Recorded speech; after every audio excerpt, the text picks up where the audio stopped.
বর্তমান সরকার ক্ষমতায় আসার পর থেকে সামাজিক সুরক্ষা নিশ্চিতে বাস্তবায়ন করে যাচ্ছে একের পর এক কার্যক্রম। সেই সুরক্ষার আওতায় যুক্ত করা হয়েছে সকল ধর্মের উপাসনালয়ের ধর্মীয় গুরুদেরও, যার আওতায় মসজিদের ইমাম মুয়াজ্জিনের পাশাপাশি মন্দির, বৌদ্ধবিহার ও গির্জার দায়িত্বশীলদেরও আনা হয়েছে এই সরকারি সুবিধার আওতায়। সরকারের এই উদ্যোগকে শুধু আর্থিক সহায়তা নয়, বরং ধর্মগুরুদের সামাজিক মর্যাদা ও নিরাপত্তার স্বীকৃতি হিসেবেই দেখছেন সংশ্লিষ্টরা।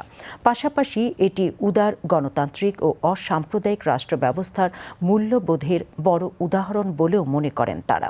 এ নিয়ে আলাউদ্দিন মজুমদারের প্রতিবেদন।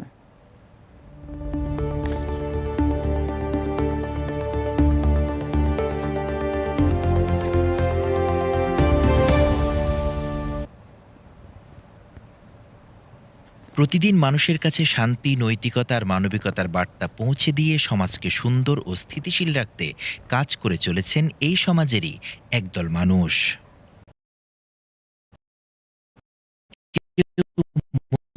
কেউ নামাজ পড়ান, কেউ মন্দিরে পূজার শিক্ষা দেন, আবার কেউ নেতৃত্ব দেন গির্জার প্রার্থনায়। ধর্ম আলাদা হলেও সমাজে তাদের ভূমিকা গুরুত্বপূর্ণ।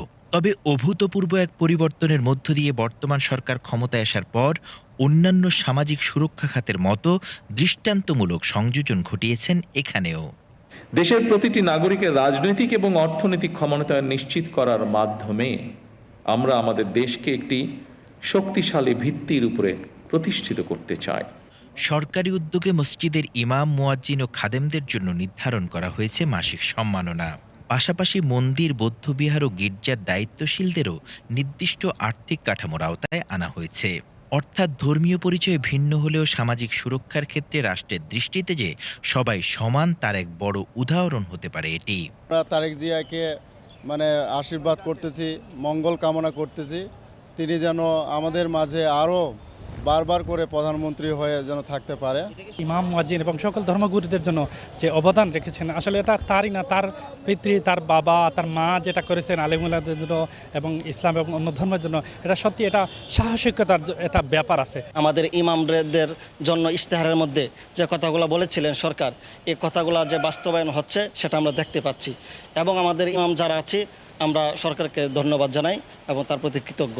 স্বাধীনতার পরে আমরা যে এত বড় একটা আমাদের সনাতন ধর্মকে উৎসাহিত করা হলো, উপাধি দেওয়া হলো, সেটা আমরা খুব গর্বিত এবং নতুন বাংলাদেশ সূচনা আরও এগিয়ে যাবে।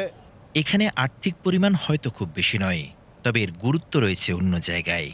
আর তাই এই সম্মাননা তাদের কাছে কেবল আর্থিক সহায়তা নয়, বরং দীর্ঘদিনের দায়িত্বের একটি রাষ্ট্রীয় স্বীকৃতিও বটে।